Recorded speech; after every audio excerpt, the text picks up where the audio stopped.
the fact that you went in from Christianity and transitioned into Islam, what were the things that you perhaps didn't align yourself completely with Christianity that helped navigate your journey towards Islam?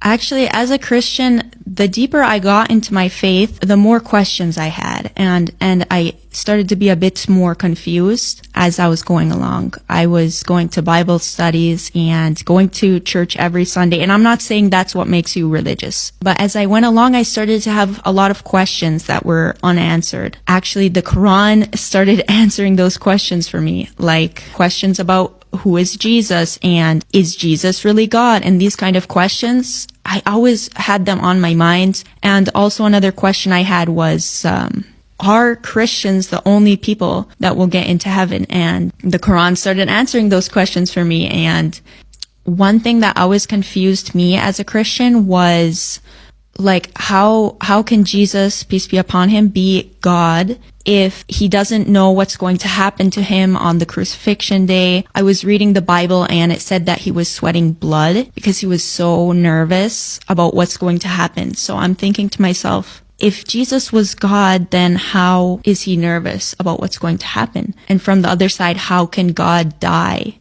And from the other side, I'm thinking, like, if we put God into a human time frame, which has a beginning and an end, then God would have a beginning and an end. But God is infinite, so to me, it feels that we're somehow limiting God.